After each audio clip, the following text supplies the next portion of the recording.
Hello again, everybody, and welcome to our final session of the Virtual Recruiting Summit. I hope you have enjoyed it. We are going to end with a bang today. On the webinar today, we have with us our UK friend and great recruiting coach. In fact, he's called the Recruitment Coach, and those of you in the UK and Australia know we call it recruitment. Mark Whitby. Mark, how are you? Hi, Neil. Great. I'm happy to be here. Excellent. Always happy to have you. You'll see me on Mark Whitby's Big Biller Summit, so keep your eyes open for that coming up in a month or so. So I want to make sure that you know about Mark. Mark, besides being quasi-British, as I mentioned, he's in all my calls. He's originally a Canadian, so he has that lovely sort of mixed accent. You could find Mark at the recruitertrainingonline.com.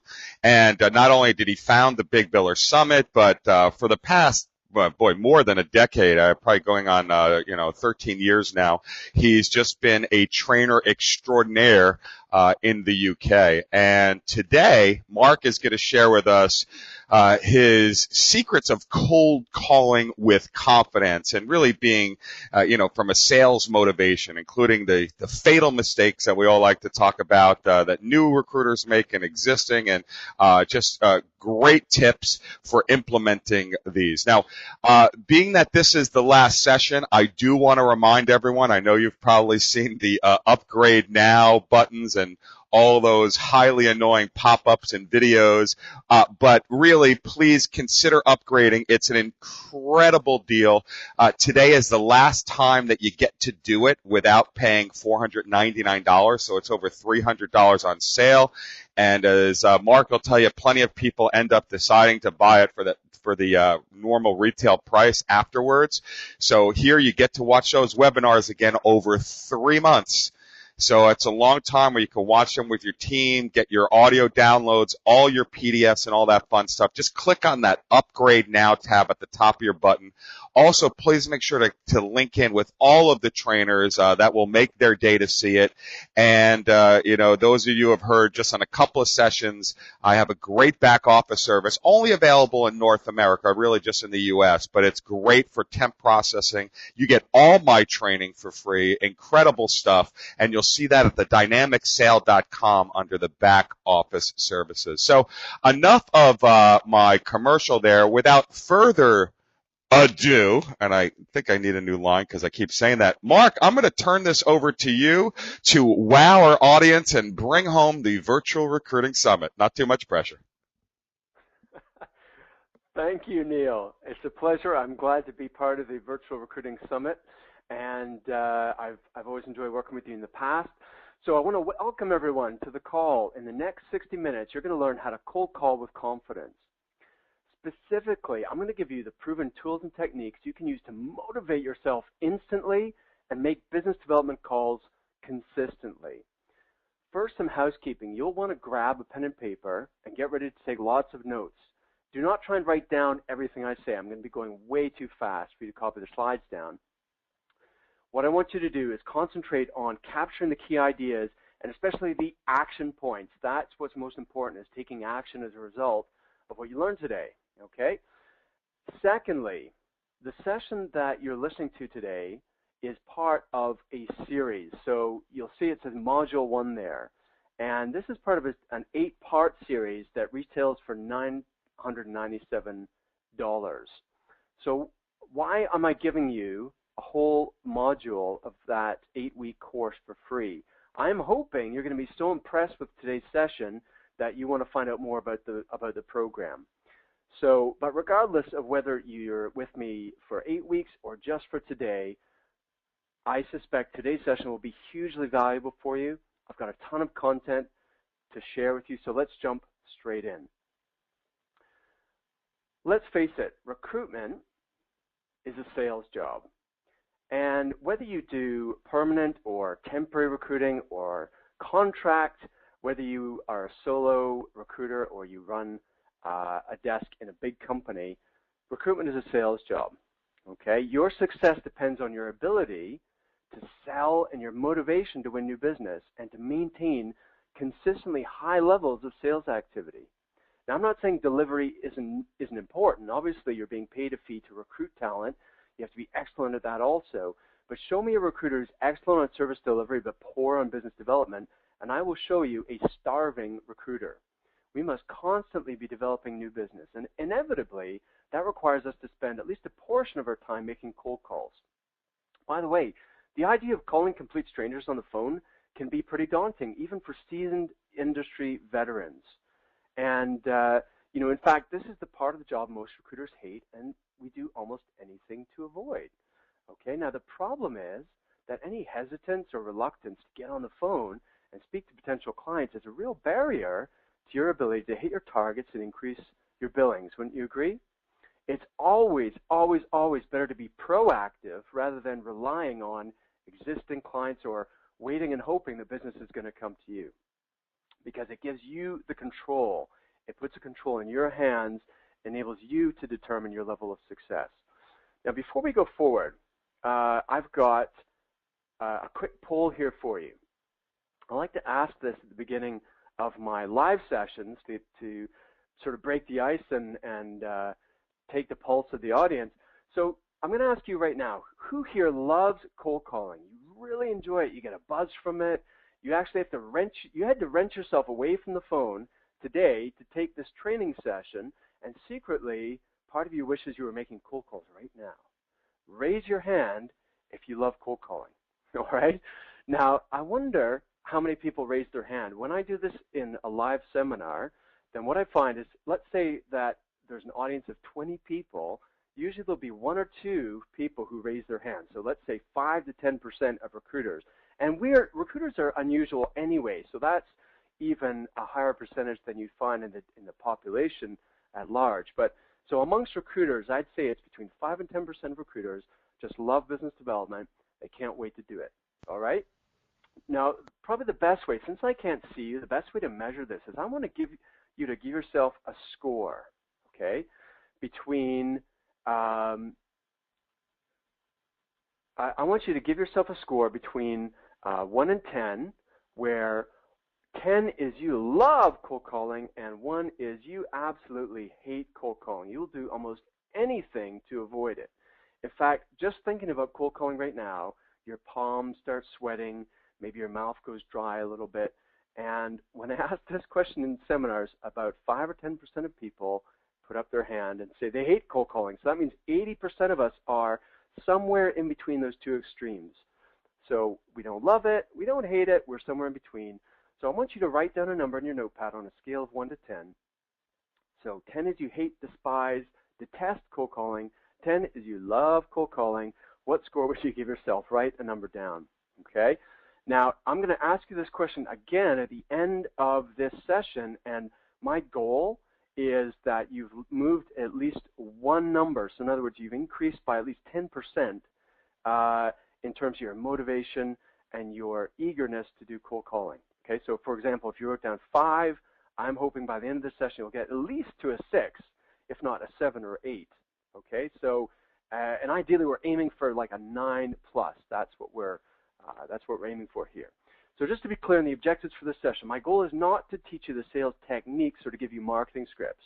I've got lots of other training sessions designed to do that, and lots of trainers are offering sessions about that. My goal is to give you the mindset that you need in order to increase your confidence and effectiveness in the area of new business development. We're going to look at dozens of tips to increase your productivity and have more fun in the process. So let's jump in here. So do you ever procrastinate when it comes to prospecting? Well, I know that from experience that a lot of recruiters feel that same way, okay? So here is the solution. What we need to do is train ourselves to become cold calling champions. And what I mean by that is we need to develop a winning mindset, because the mindset is what's going to allow you to activate and make full use of your potential and all the skills and techniques that you already have at your disposal. Okay? Now, what does it take to become a champion? Well, I'm going to share that with you in a minute, but first let's look at who many people, including myself, consider to be a true champion. That's Muhammad Ali. And his quote is, "Before I get in the ring, I'd have already lost or won on the road. The real part is lost or won somewhere far away from witnesses, behind enemy lines, behind the lines, in the gym, out there on the road, long before I dance under those lights. Now, what the heck does that mean? Well, we need to develop this winning attitude that I mentioned, because that, more than skill, more than strategy, those are both important. But I know recruiters who have all the skills, they've been on all the training, they know theoretically what to do, but they don't do it. They don't take the action. They don't have a high enough activity. And, you know, more rookie recruiters who have less experience, less knowledge, less market knowledge, less technique, less skill, outperform them. How can that be possible? It's because they are absolutely going for it with the right attitude. So here are the 4 characteristics of a champion.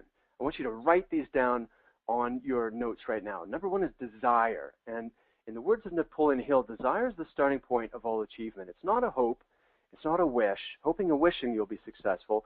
It's a burning desire that will help you to overcome any obstacle in your path. Number 2 is discipline, which is about taking action and following through. And there's been studies that have shown that it takes 10,000 hours to really master something. So think about how many hours do you spend doing business development and connecting with potential clients every day and every week. And if you add that up, how many hours would it add up to? Well, unless you've done more than 10,000 hours on the phone, then you haven't mastered this. And so this is where the discipline comes in, and really honing your skills and mastering it. Number 3 is courage. Now, courage is about having guts. It doesn't mean you never have fear. It means that you take action in spite of the fact that you're afraid. Okay, so you've got the guts to try something. You've got the heart to keep going even when it gets difficult. And the 4th one is commitment. Okay, now commitment is all about that you have made a commitment to yourself. You've made that decision that failure is not an option. You're going to absolutely give this your best. And the only way you can fail is either to not try your hardest or to give up, because as long as you're still breathing, you're still in the game, and tomorrow's a new day, and you can keep trying again and again until you succeed. That is commitment. Okay? So we're going to look at all 4 of these factors and incorporate them into our daily practice. Now, a lot of what we're talking about today is about programming yourself for success. And one of my favorite speakers is Tony Robbins, and he talks about how the motivating forces of our life, the 2 twin forces that drive all human behavior, are pain and pleasure. Okay? So how does this relate to business development? Okay? So, well, let me try and talk a little more about what this means. We're going to do a little exercise here. Remember I said I want you to play with me here and follow along, because if you're just going to listen passively and you're not going to actually do anything, you're not going to get as much from this experience, and you're probably not going to increase your results at cold calling or business development either. So play with me here. Go for it. We're going to do an exercise in a minute. Let me just explain how this works. So we want to be able to tap into our desire that we talked about, really tap into that inner drive. We have to make it so that we want to make cold calls. Okay, not that we feel like we have to or we should or we ought to, but we actually want to pick up the phone. Okay, so if you think fundamentally in our nervous system, we're wired up to avoid pain and seek out pleasure. It's part of our survival instinct. That makes sense, doesn't it?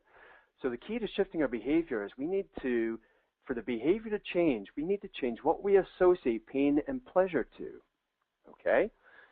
So let me give you an example. Public speaking. Studies show that most people rank public speaking as their biggest fear. And they fear it more than death itself, which is kind of strange. They'd rather die than stand up in front of an audience and give a talk. Now, other people, and maybe you're one of them, I happen to be one of them, and I know Neil is, love public speaking, and it's the same experience, but it's a different feeling and a different behavior that results from that feeling. So for some people, standing up in front of an audience, especially a large audience, means pain. It's like the fear of embarrassment or humiliation or saying something stupid or looking stupid. By the way, these are the same fears we have about cold calling. Interesting. Now, for other people, this means pleasure. Standing up, it's like the thrill of holding people's attention or getting to share your ideas or to touch as many people as possible that have an impact or whatever. So some people would associate those things to public speaking. So therefore, how does this relate to us? To be effective at the business development, we must associate pleasure to picking up the phone and pain to not doing it. So just imagine if you felt pleasure every time you picked up the phone. And I've conditioned myself, but this is literally what happens. I pick up the phone, I just start smiling. I break into a big smile. I can't help it because I associate pleasure to the act of picking up the phone. I associate pain to not doing this. Okay, does this make sense? So in order to achieve this, to change our neuroassociations, we need to really focus and write down some answers to the following questions. Okay. So the first question, I want you to write the answer to this in your notepad. What will it cost you if you fail to take action? Write down in your book what it will cost you if you don't make business development a real priority and make those calls consistently. So write down a whole paragraph and just keep scribbling all the ideas that come into your head. For example, what will it cost you financially in terms of missed opportunities or lost commissions? If you don't make as much money as you'd like, how does that affect your standard of living? What about your financial security and your ability to provide for your family? What about the lack of freedom and maybe having fewer choices? Now, what I want you to do is take it deeper than that. Go one step further and ask, well, if your finances are suffering, how does that affect other dimensions of your life? How does it affect your self-confidence? What's the knock-on effect on your relationship? And what about your career prospects? How do they look when you're not really stepping up and realizing your full potential? I want you to project yourself 5 years into the future, having failed to really master this area called business development. Where are you now in your career compared to where you could have been?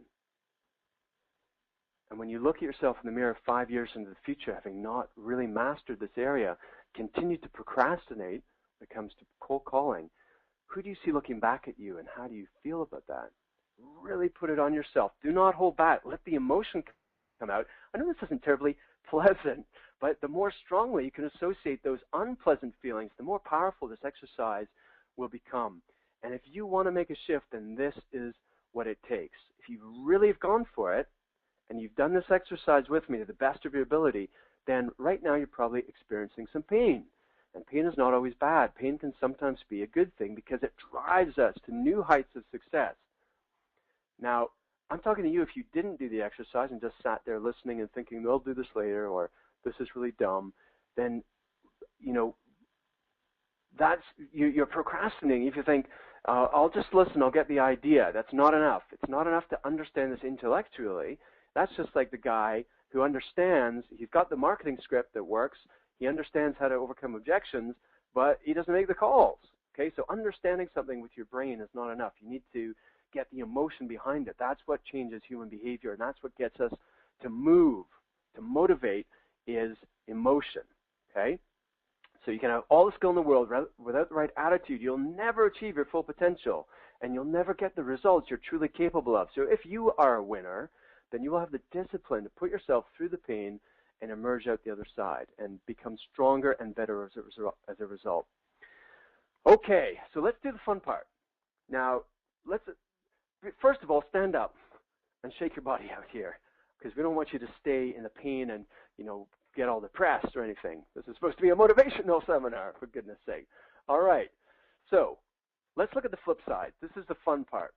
Now, how will you benefit, get out a new sheet of paper, how will you benefit from taking action and business developing and cold calling on a consistent, regular basis?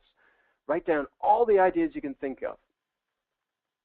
By the way, I'm going to use a number of words interchangeably. You might call it cold calling, you might call it marketing, you might call it canvassing, you might call it business development. It doesn't matter what you call it in your office. Whatever you call it, are you doing it consistently? That's what I'm interested in. And if you did, how would that benefit you? How would you gain financially? How would it affect your sales figures, your commission? your income, your lifestyle. What would you be able to have that you don't have now? What would you be able to experience? What new experiences could you enjoy or could you give yourself? What would you be able to do that you can't do right now? How would you contribute? How could you contribute to your family, your community, your company by improving your financial situation? Who else might benefit from your increased income and your increased reserve or savings or capital to invest? Who else could benefit from that? You know, we're in a privileged position. There's not many professions where we can make the amount of money that we can make as recruiters. We have the potential to earn like top lawyers and accountants and in some cases more. Okay, what else will you gain? Stay focused. How about the level of job satisfaction? Maybe it's just this sense of achievement. Maybe it's the recognition and respect of your colleagues. How would this enable you to serve your candidates at a higher level? Think about that. You're bringing in more opportunities. It means you have more jobs to talk to your candidates about. So how does that help your candidates? How does that enhance their lives and the opportunities that are available to them? Think about all the new contacts you'll make. If you're expanding your network, which is really what this activity is about, who knows what the effect of that will have on your ultimate destiny? The contacts you make today and tomorrow and this week and this month will pay dividend 1,000-fold throughout your career.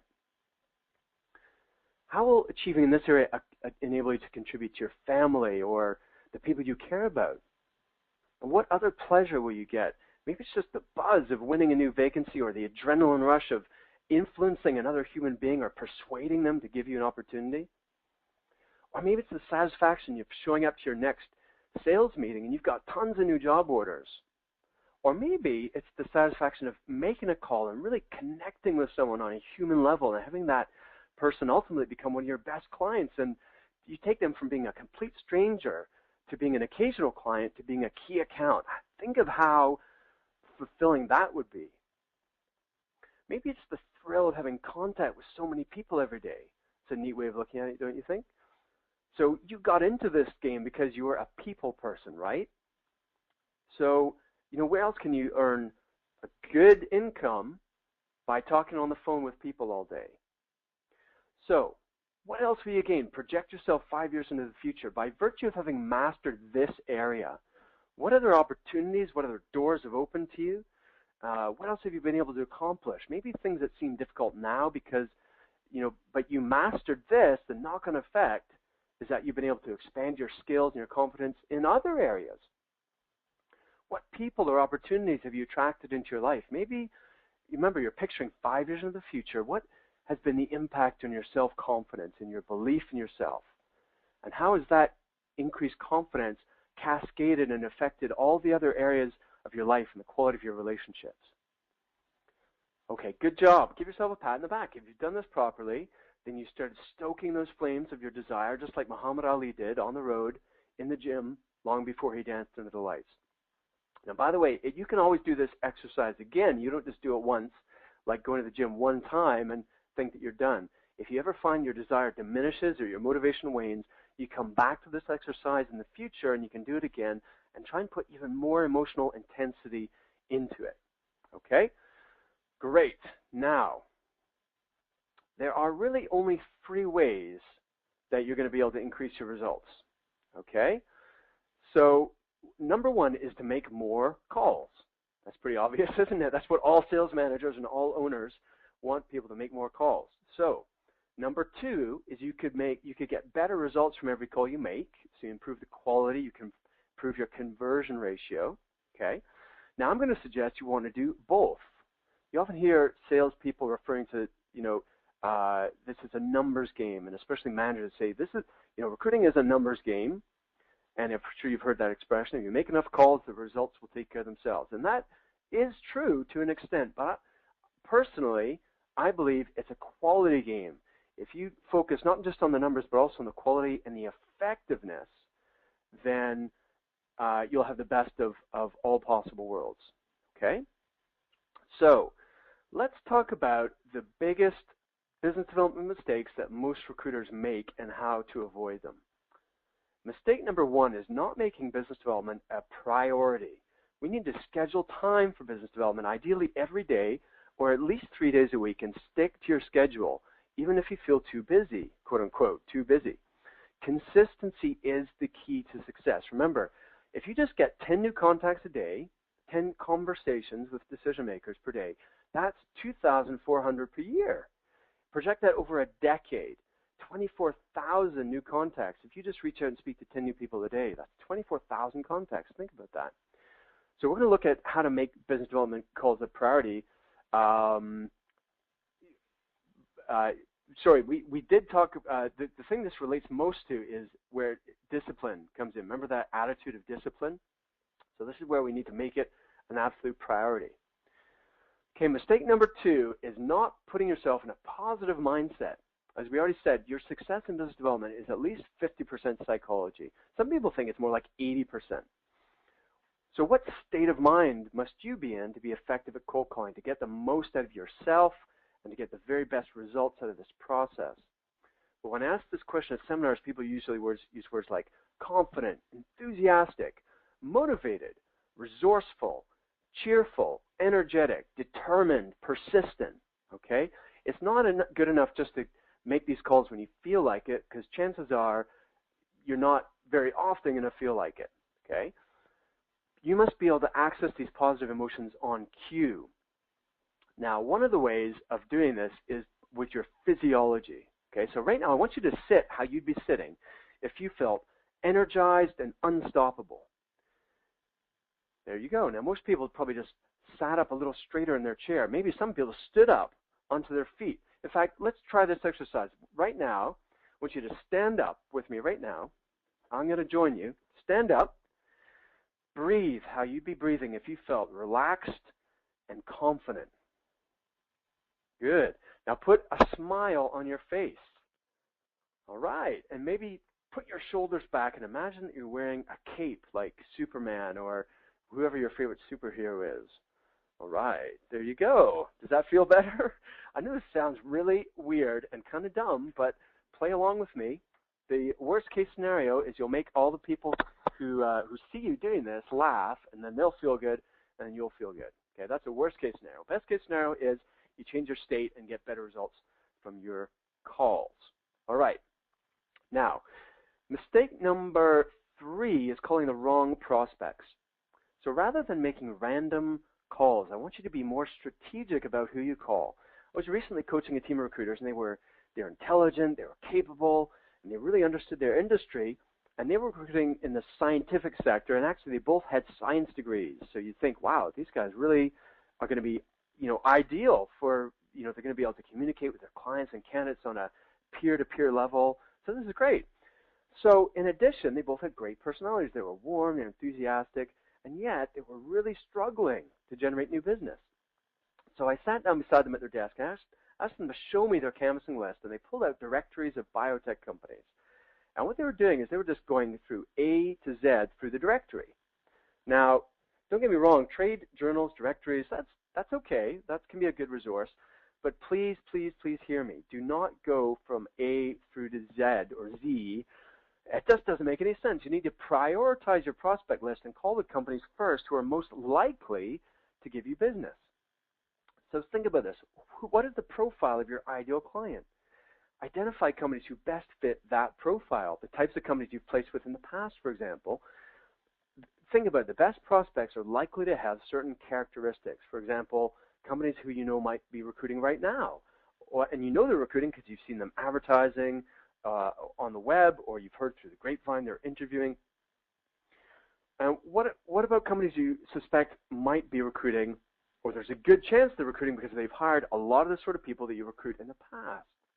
Or maybe they're growing and expanding, or maybe they employ a lot of the people you recruit, and therefore they're going to have some staff attrition or staff turnover. And what about companies who can afford to pay your fees? That's an important criteria. Or companies where there are skills shortage in particular niche areas. So they're going to be more receptive to your proposition. Okay, so we need to really think about this and prepare your prospect list. Make sure it's largely made up of companies where you know they have a requirement, or companies that are likely to have a need in the future, and call the hottest prospects first. You can always chase the second-tier prospects if you need to and if you have time, but chances are you'll get so many jobs from your top-tier prospects, you won't even need to turn over every stone in order to find a new client. Okay. Thing number 4 is not setting clear objectives. How on earth can we achieve something if we don't know what it is we're trying to achieve? You need to have something to aim at if you want to hit the bullseye here. So create a list of primary and secondary objectives. So what are your primary and secondary objectives? Actually, I'm going to come back to this. But what you need is before you pick up the phone to anybody, you need to write a list of what ideally do I want to achieve. That's my primary goal or objective or outcome. And then if I don't get my bullseye goal, if I don't get the top goal, then what else can I still get out of this conversation to have made it worthwhile? It still will be a productive call. Okay? Mistake number 5 is lack of preparation. The best way to reduce the pressure of cold calling is to decide in advance what you want to say. By the way, there is a big, big difference between reading a script and working from a script. Okay? A carefully thought out word track gives you a framework to fall back on. So rather than worrying and fretting about what am I going to say, or, and getting all caught up in that, you can really focus on how you say it, how you deliver it, which is more important than what you say, and also focusing on really listening and building rapport with your prospect. So I'd strongly, strongly encourage you to write yourself a script or even a whole set of templates that you can use on the phone. Now, some salespeople say, yeah, Mark, I don't need a script. Especially over here in the UK, people think they're kind of above having a script or it's like beneath them. I don't like using a script. Let me ask you a question. If you had the opportunity to prepare and to really nail it, you've got one shot to make this impression. You want to absolutely nail it and put your best foot forward. You have that opportunity to prepare. Why wouldn't you? Okay, now I agree. If it sounds like a canned speech, that's going to backfire. Okay, but when's the last time you went to see an Academy Award-winning film? Let me ask you, what is your favorite film? If you do a search on the Internet Movie Database, you'll find out that Shawshank Redemption and The Godfather are both like 2 of the all-time favorite films. Now, would it surprise you to know that they are using a script?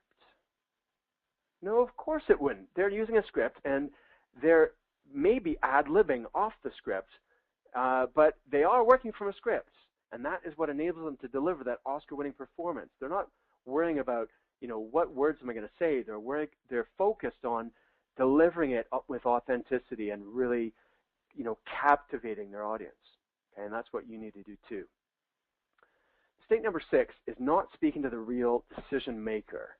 If you've gone to any of my workshops or listened to any of my webinars in the past, you know this is one of my pet topics, but it is worth repeating. We don't want to sell to secretaries or personal assistants or anyone like that. They have the power to say no, but they do not have the power to say yes. So unless you're dealing with a real decision maker, the ability to influence the client's buying behavior is drastically reduced. You're really handicapped if you aren't speaking to the senior hiring authority. And don't assume you have to always go through the HR department. Target the hiring authority, the line manager first. And don't be afraid to start from the top down. If you've ever seen the movie The Pursuit of Happiness with Will Smith, that's a fantastic movie. And he's working his way through a call sheet. He's learning to become a stockbroker. And he's like making dozens of fruitless calls. And then one day he plucks up the courage to actually just go straight to the top of the call sheet with the CEO. He makes the call. This is based on a true story, by the way. He makes the call. He just happens to catch the guy in his office. The guy had a canceled appointment. He went to see him that very afternoon and signed them up. This was a massive company, signed them up as a client. And he's doing his internship. He's not even a qualified stockbroker yet, okay?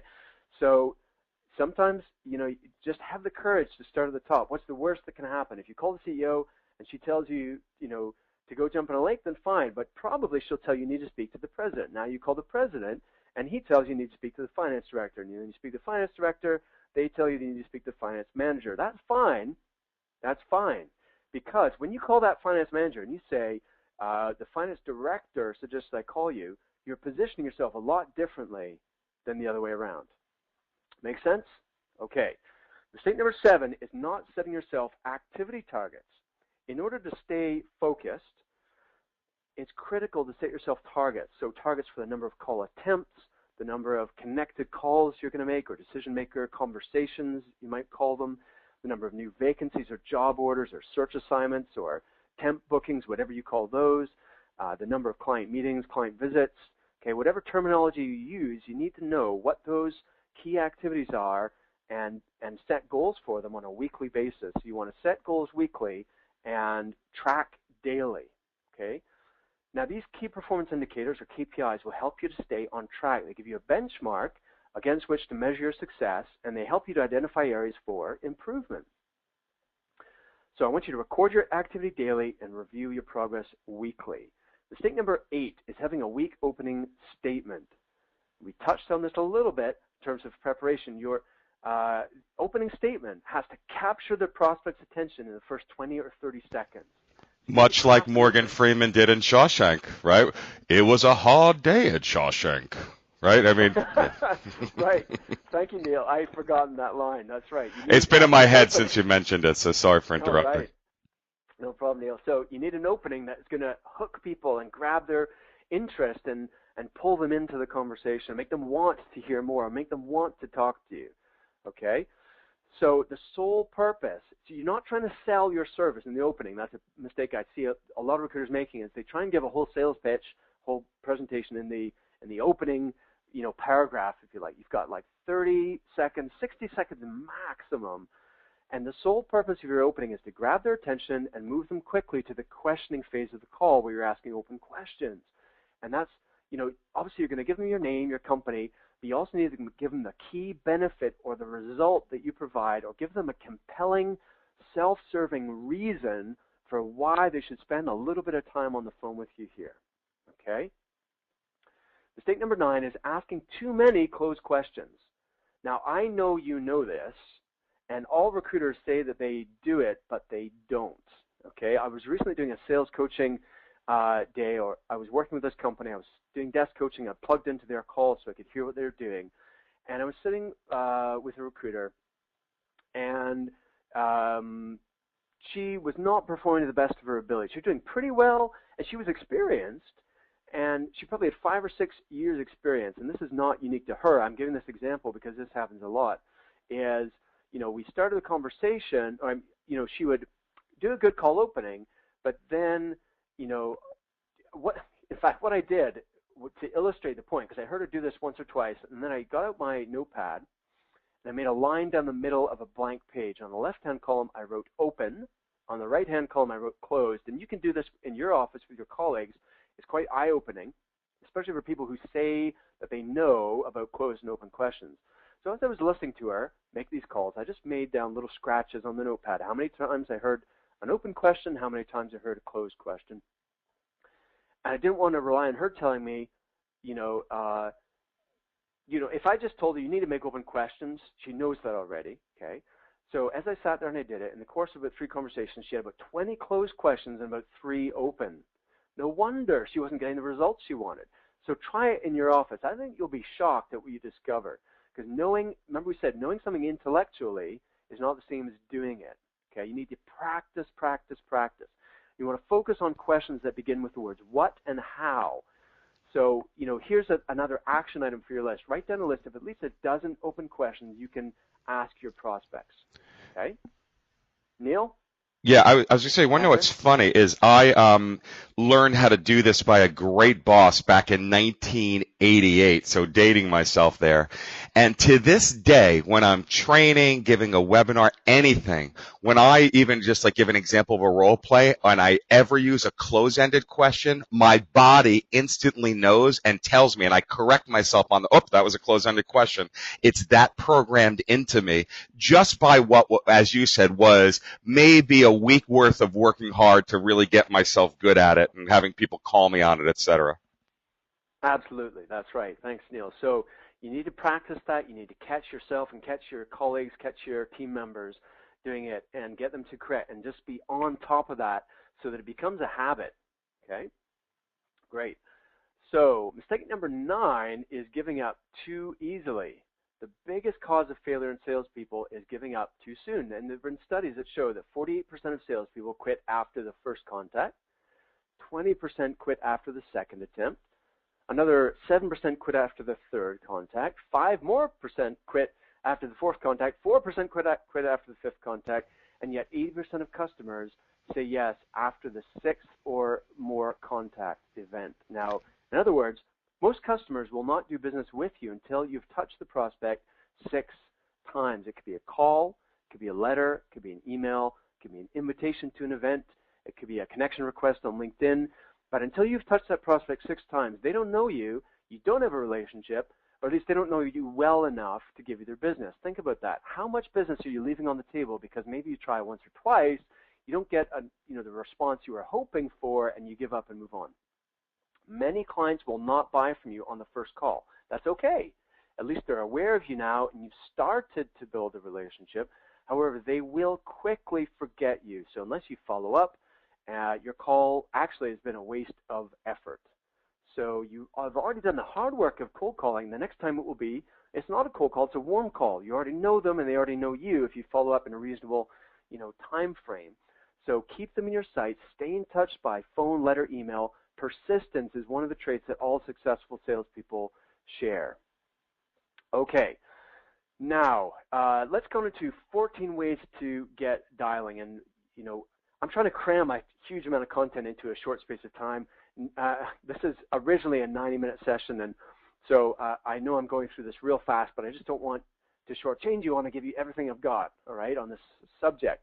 So let's talk about ways to get dialing. Contrary to popular belief, success is not a question of being excellent at something. Okay? Yes, that helps. Don't get me wrong. It's great to shoot for excellence and mastery and all those good things. But the important thing is to just get started. Okay? Woody Allen said 80% of success is just turning up. Okay? So don't wait until everything's perfect. Just get going and get started now, today, after this session. Get on the phone. It's better to take imperfect action and then improve as you go along. Number 2 is concentrate on finding the ace of spades. Okay, I want you to imagine that you've got a list of 52 prospects in front of you. We'll call them 52 playing cards, okay? Now, somewhere in there is an ace of spades. That is a client who could become like a key account. It could become like a major account for you with like regular repeat business, either exclusive, retained, or they give you volume business, or whatever the case may be. This is like your ideal client. Somewhere in that list of 50 companies, there probably is one of those sort of companies. Now, we don't know if it's going to be the first call you make or if it's going to be the 52nd call you make or somewhere in between, okay? But we need to keep turning over cards, and if I'm doing this live seminar, I actually deal out the cards, and I keep dealing them until someone gets ace of spades. And you never know. Sometimes it's at the beginning. Sometimes it's like after almost the whole pack is gone, okay? Now, we just need to keep going. Now, in the process, you're going to uncover some cards that are of no value to you. Absolutely, worthless as far as helping you grow your business. That doesn't matter. That's fine. You have a cordial conversation with them, and you move on to the next call, because there might be another face card. It might not be the ace of spades. It might be another ace, or it might be a king or queen or jack, and they might be job orders or search assignments or temporary bookings that you fill and you make money from. Maybe they're not going to be a big client. Maybe they're not going to be like your best ever client, but you're going to make money from those customers. So there's a certain number of those in there. And we just need to keep going through the deck until we find that ace of spades. Number 3, no is never permanent. So if you hear the word no on a call, I don't want you to get too disheartened and think, oh, nobody likes me, okay? Because just because they said no this time, remember we talked about persistence and that most recruiters and salespeople give up too easy?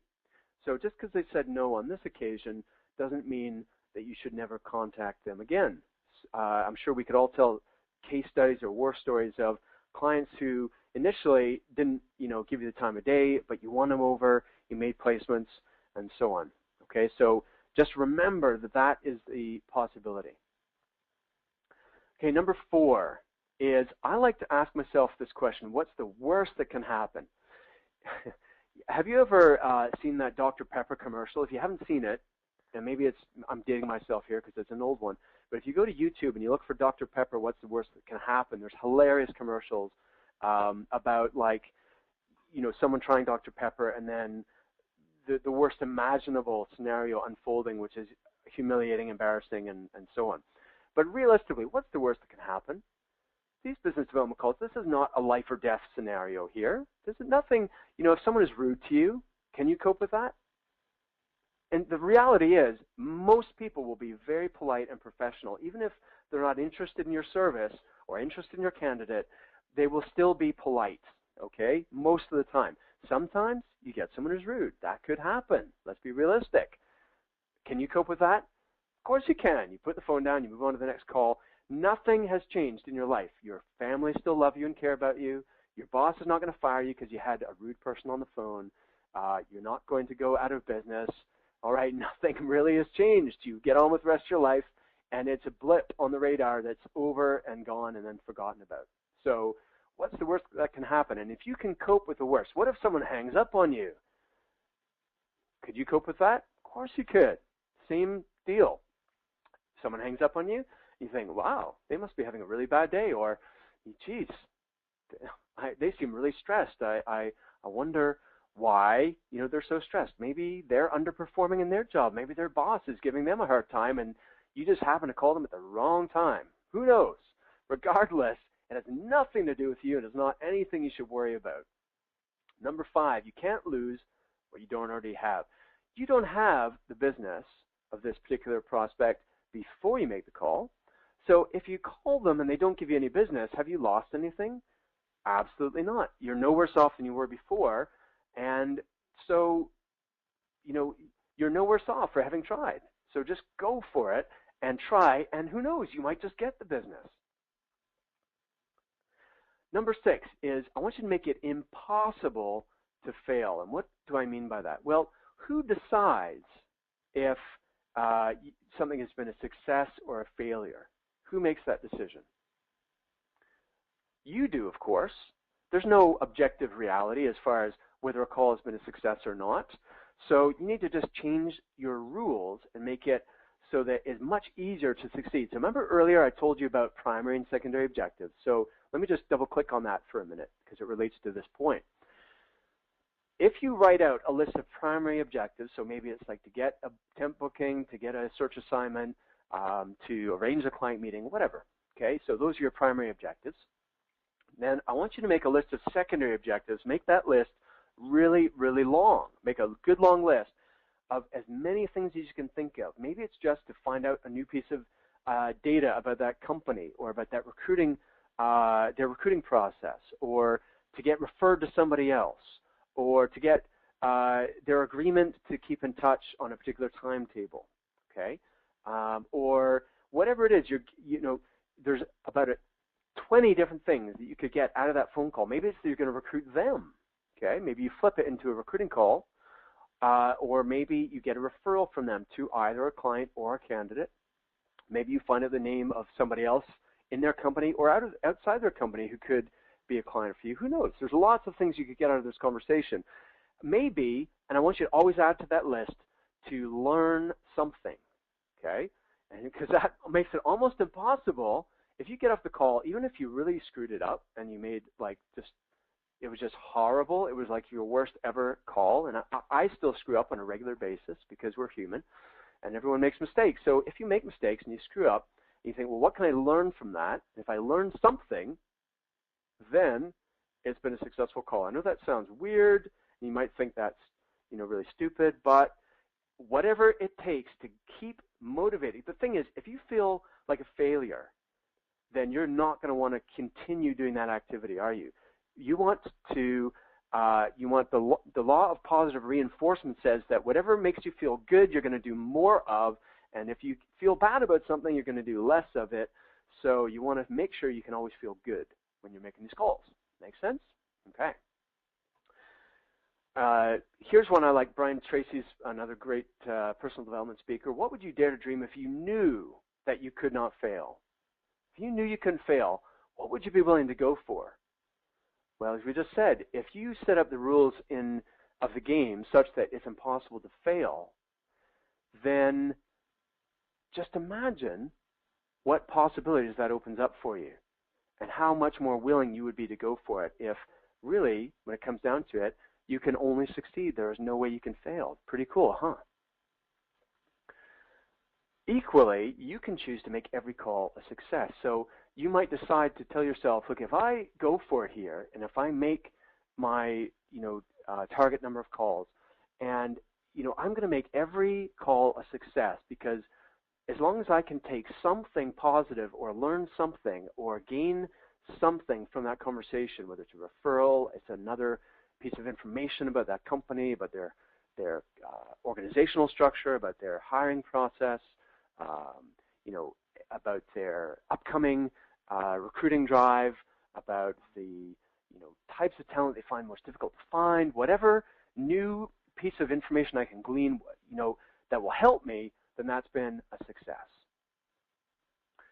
Number 8, let's make it impossible to feel rejected. Because you know what? The best salespeople in the world never feel rejected. It doesn't mean that they hear yes any more often than you or I do. All it means is that they just don't feel rejected about it. Because think about this. What has to happen in order for you to feel rejected? Well, for a lot of people,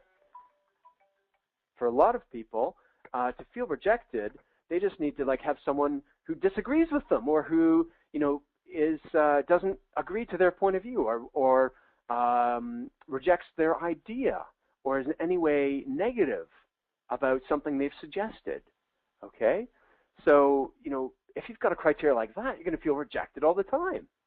And realistically, the most successful people in the world, if you want to use the word rejection, the most successful people in the world are the ones who are rejected the most often, are willing to take that rejection and keep going. Because if the only people who don't get rejected are the ones who never try anything. If you're putting yourself out there and you're really pushing your ideas into the world, you're trying to take massive action, you're going to encounter people who don't give you the time of day, who disagree with you, who don't like your idea, okay, who don't accept your point of view. That's going to happen. Let's be realistic. So if you just feel rejected every time that happens, then you're going to stop and you're going to want to discontinue this process.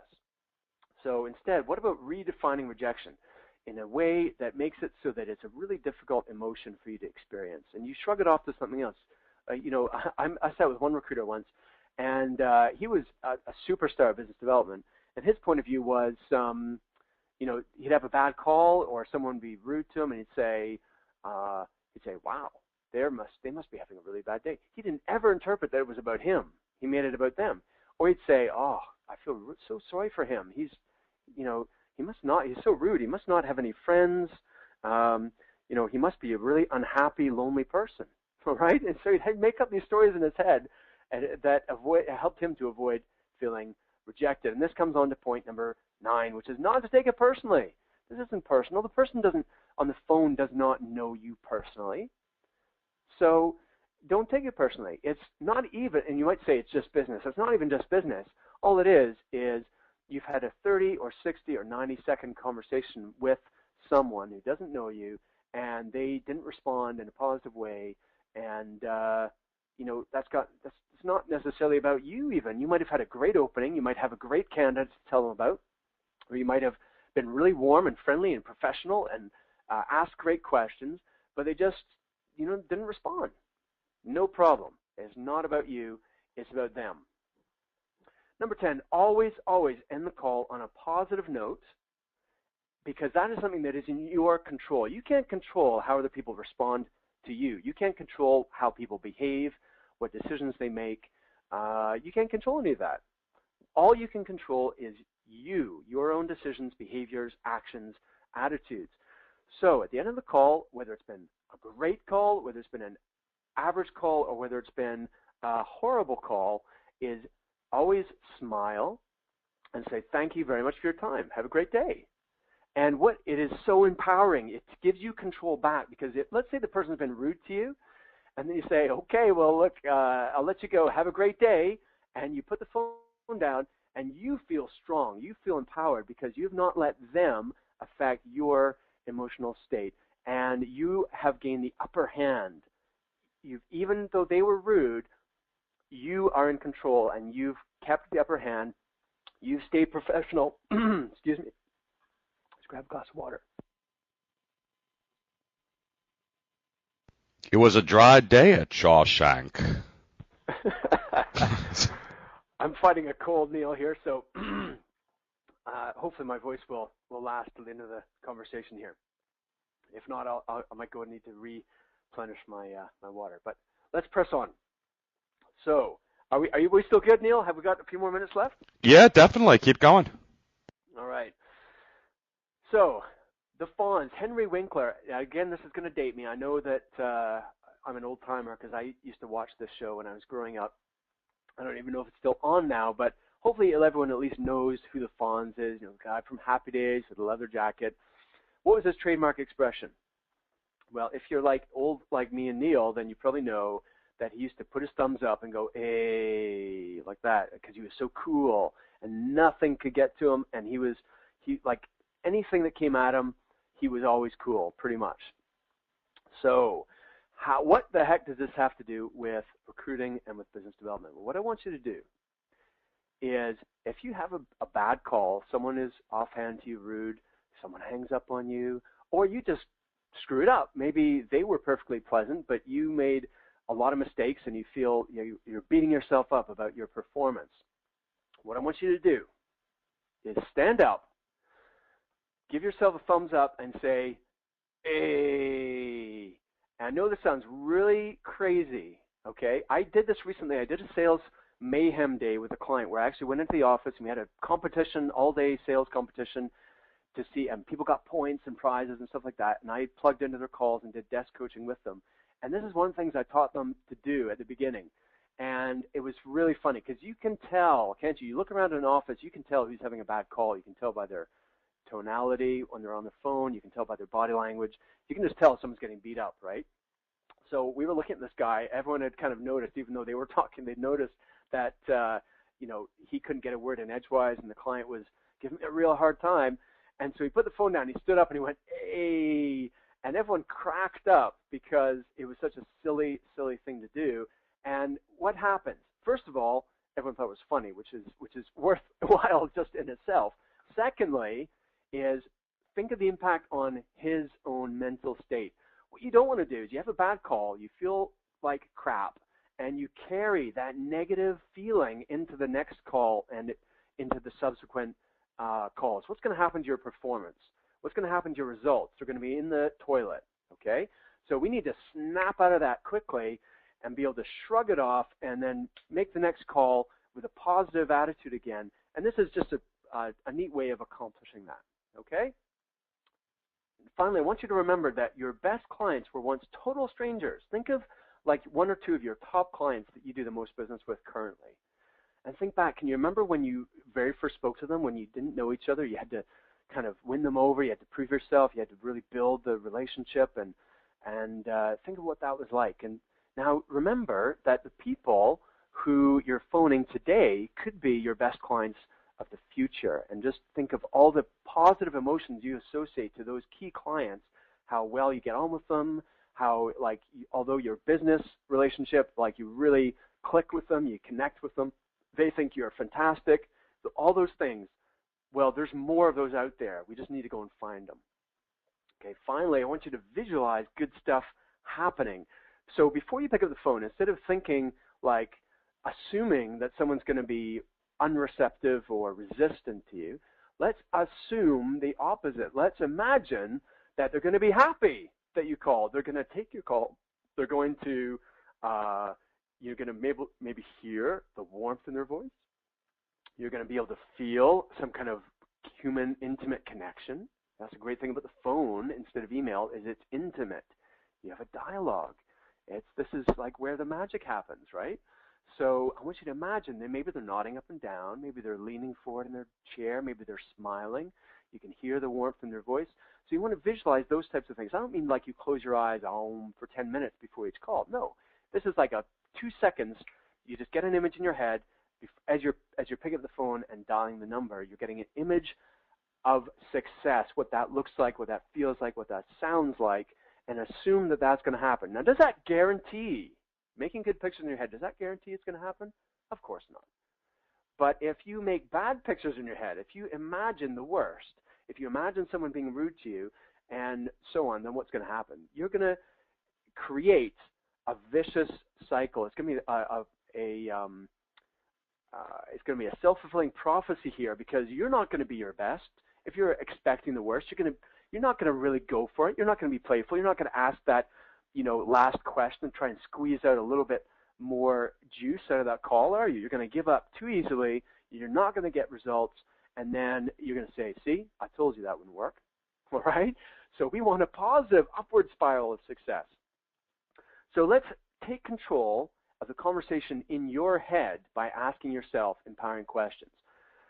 So what are some empowering questions you can ask yourself? Let's write some of these down. What about, I wonder which of these clients is going to give me some business today? I wonder how many people I can make smile or make laugh today. Or, how great will I feel once I've completed my target number of calls? Or what am I going to spend the money on of the commission I earned from the placements that arise as a result of the clients that I bring on board today? All right? Come up with some empowering questions. By the way, when I say empowering questions, I mean questions that can only be answered in in a positive way. Okay? Where because your brain will come up with answers to any question you ask it. And if you ask it good questions, it will give you good answers. If you ask lousy questions, you will hear lousy answers that demotivate you and make you feel like giving up. Okay, so ask empowering questions, maybe on the way to work in the morning when you're driving your car, or you're walking to work, or maybe when you're in the shower, or whatever, sometime in the morning on your way to work, you're thinking about your day and you're asking yourself great empowering questions. Neil, I'm gonna like slam through these because we're running really short on time here, but Yep. Let me give you some quick tips on boosting your productivity. Number one, don't leave it till tomorrow to plan your calls. Plan them tonight before you go home, before you leave the office today. Write out all the calls you're going to make tomorrow. And if you need to reach 10 people tomorrow, how many calls are you going to have planned? You need 40 or 50 calls planned for tomorrow. Let's play it safe and call it 50. Why? Because you're not going to reach everybody. You're going to reach 1 in 3, 1 in 4, 1 in 5. So plan 50 calls to get through to 10 people, and do it tonight before you go home. That's where the discipline comes in. Number two, schedule time for business development. So this is like going to the gym. You need to lock that into your calendar. If you don't have it in your calendar, in your diary, it's not going to happen, because other things you'll fritter away the time on all kinds of other stuff that you get to the end of the day and you go, whoops, I didn't do any calls today. So yikes. Okay. How did that happen? Okay, so you need to schedule that, program it into your, I use Google Calendar, you might use Outlook or whatever you use, put it as a recurring appointment at certain times of the day during certain days of the week that happens at the same time every day or every week, and just make it happen. Number three, set yourself daily activity targets so that you've got that in front of your face. You can't forget it. It's in front of your face, and you're logging how many calls you're making, how many decision makers you're reaching, how many jobs you're generating, how many visits you're arranging, okay? And you're logging that against your daily target. It helps you to stay on track. Worst that can happen, you have a bad day, and then tomorrow you do twice as much to get back on track. Number four, make a public commitment. And what I mean by that is, if only you know that at 10 o'clock tomorrow you're going to be doing business development, you don't tell anybody, then you can let yourself off the hook and kind of just pretend that didn't happen, right? But if you tell your colleague, hey, tomorrow it's 10 o'clock, do you want to do some buddy canvassing? Do you want to go head to head and we'll have a little competition here? Or for me, I work on my own, so I might tell my wife, so Lisa, I'm making client calls today. So I'm going to speak to 10 people between now and lunchtime, and then I come out for my sandwich out of my spare bedroom, and she knows, and she's going to say, so how'd you get on with your calls, right? And I don't want to be embarrassed and say, well, actually, I had this proposal I had to write, okay? Number five, remove distractions and interruptions, okay? That means switch off your phone. My phone was ringing a second ago, which is embarrassing because I wasn't following my own rule. Turn off your phone or your email or whatever it is that is going to distract you. Tell your colleagues you can't be interrupted unless it's a client or a candidate that relates to a deal that you're closing today. Okay? If it's to close a deal, fine. Anything else, hold those calls. You can call them back later. Number 6, fasten your seatbelt. This came from a story I read about a real salesperson. He was a top-performing salesperson in the United States, and he got one of those seatbelts. He got a car seatbelt. He attached it to his office chair and clicked himself in when he was on the phone. Why did he do that? Because how many times do you get up off your chair to go and do stuff in the middle of when you're supposed to be selling? You get up and make a cup of coffee, or you go to the bathroom, or whatever you're doing, go over and chat to somebody that, oh, I need to catch up with that person. So fasten your seatbelt, at least figuratively, and make sure your butt does not get out of the chair until you've made X number of calls, 5 calls or 10 calls or whatever your block of calls is. You don't get off the chair until that's happened. Number 7, stand up. Try standing up when you're on the phone. It's fun. It gives you more energy, makes you feel more confident, and people will respond to you in a different way. Try it out and see what happens. What's the worst that can happen? If it doesn't work for you, you sit down again. Fine. No harm done. But give it a try tomorrow and just see how it feels. You might feel better. Number 7, don't put down the receiver. So in between calls, press the button to disconnect. Just press the button and then dial the next number. I learned this when I was 19. I won't go into the full story, but my sales trainer used to work in the insurance industry, and that's the way they did it, and he taught me that, and it works real well. You blast through a lot more calls this way, because what happens when you put the phone down, the energy dissipates, the tension in your body is gone, like that being keyed up and ready to make the call. You kind of relax, and then there's also the inclination to take a break, to surf the web, to go and do whatever. Okay, so just don't put the phone down until you've blasted through at least 5 calls. Number 8, keep score. So that's where you track and log how many, just have like chicken scratches on a sheet of paper. How many calls have you made compared to your target? Because if you aren't keeping score, you won't be able to know whether you're winning or losing, and you won't know patterns that you can track for improving your conversion. That's a whole other topic, but you need to keep track in order to measure your ratios and improve your quality and your conversion. Number 9, let's have a little competition. You can be the whole office, it can be just you and a friend. If you work with other people in a team, then get them involved and see who comes out on top, because it just kind of makes it a lot more fun and creates some camaraderie and a little bit of competition. Recruiters tend to be competitive, and so if you're competing with other people, then you might be more inclined to really go for it and give it your best. But if not, if you're just a solo person working on your own, then compete with yourself. How many calls did you make yesterday? Make sure you make more today. Number 10, sales mayhem days. I've already mentioned that. So that's everybody gets on the phone all day. You have prizes. You have pizza at lunchtime. You ring a bell when you get a job, all that fun stuff. And it just lifts the energy level. And I have clients I've done this with, and they do it once a quarter now because it produces such good results that they want to repeat. They want to repeat it. So give that a try. Number 11, celebrate your wins. So what do you do in your office to really celebrate success? And everything from the big successes, making a placement, closing a deal, to the small successes, getting a new job on, okay, getting a new temp booking, whatever.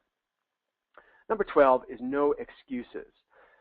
From now on, from henceforth today, starting today, you're not allowed to accept your own excuses, or if you're a manager, to accept other people's excuses. And what I mean by that is I want you to listen to the language you use, and anytime you hear yourself, I can't do X because of Y, that, my friends, is an excuse. I do it myself. I catch myself because I know the language, and I catch myself saying, oh, I like to do that, but I can't because, and then I realize, whoops, I'm giving an excuse. All right, so from now on, no excuses. The top producing recruiters and the most successful people in the world are people who don't make excuses. They just do it. All right? And so next time you hear yourself saying, I can't do business development today because I've got this search that I need to do, that's an excuse. How could you get that result? If you were really committed and disciplined, how could you make it happen? Could you do 20 minutes of business development? Could you do 30 minutes? Could you come in early and get on the phone at like 8, start your calls at 8:30, and then by 9:30, spend from 9:30 to 5:30 doing the search? That's fine, but do between 8:30 and 9:30 on the phone. Could you do that? Of course you could. So coming back to where we started with your score, I want you to write down a number. Remember, between 1 and 10. 10 is you love cold calling. 1 is you hate cold calling. How do you feel now about the process? Okay. So what, give yourself a score, just your gut feeling. And I hope that you have improved somewhat. And what I'd love you to do is send me an email, mark@recruitmentcoach.com, and let me know your improved score and give me some feedback about what difference this session has made for you. Now, I want to leave you with a thought and an announcement. So this is Zig Ziglar. He passed on last year. Unfortunately, didn't ever get to see him, but one of my coaches got to meet him, and she actually got to speak with him as well, like on the stage from the same platform. She said that was awesome. Motivation alone is not enough. If you have an idiot and you motivate him, now you have a motivated idiot, all right? So what I mean by that is that now, hopefully, if I've done my job correctly, and if you've really played with me here today, hopefully you feel a lot more positive and enthusiastic and motivated about doing business development consistently. So that's great. That's fantastic. It's not enough, though. What we need is a system, a strategy, and the techniques to be able to get the maximum results, okay? So just making a bunch of calls, being a motivated idiot, is a start, but it's not the finished answer. So what I'd like to do is invite you, if you've liked this session, this is module 1 of 8, okay? So I've got a program called More Clients, which is a proven 8-step system for recruiters to win new business. And because you're part of Neil's event here, this is only for Virtual Recruiting Summit attendees, then if you're one of the first 27 people to register for my 8-week crash course on business development, then you'll save $500. And Neil, if you go to Neil's website, virtualrecruitingsummit.com/more clients, then that will redirect to the page where you can go and get more info about that. Neil? All righty. Thank you, Mark Whitby. A great session, a great way to end the Virtual Recruiting Summit. I want to thank everybody who took a couple of days to watch this. Hopefully you have a great weekend in store for you and lots of fun things. Boy, I guess I don't need to remind you to upgrade, other than today is the last day until the prices go up. At midnight, they are going up. We've had a ton of people upgrade. And again, think about it. It could be a great gift for someone. You get to actually watch the webinars. You have those handouts, which are very powerful to use over and over again. Listen to the audio in your car, even if it's just 1 or 2 sessions. And hopefully you guys got a lot out of it. We'd love to get feedback, so don't be shy in letting us know. Connect with all the trainers. And, of course, since we do have Mark, keep your eyes and ears opened in just about a month's time for the Big Biller Summit, where I will be speaking also. And I want to thank everyone and a big carpe diem, and we'll see you again online and in the field. Mark, thanks so much again. Really appreciate your speech.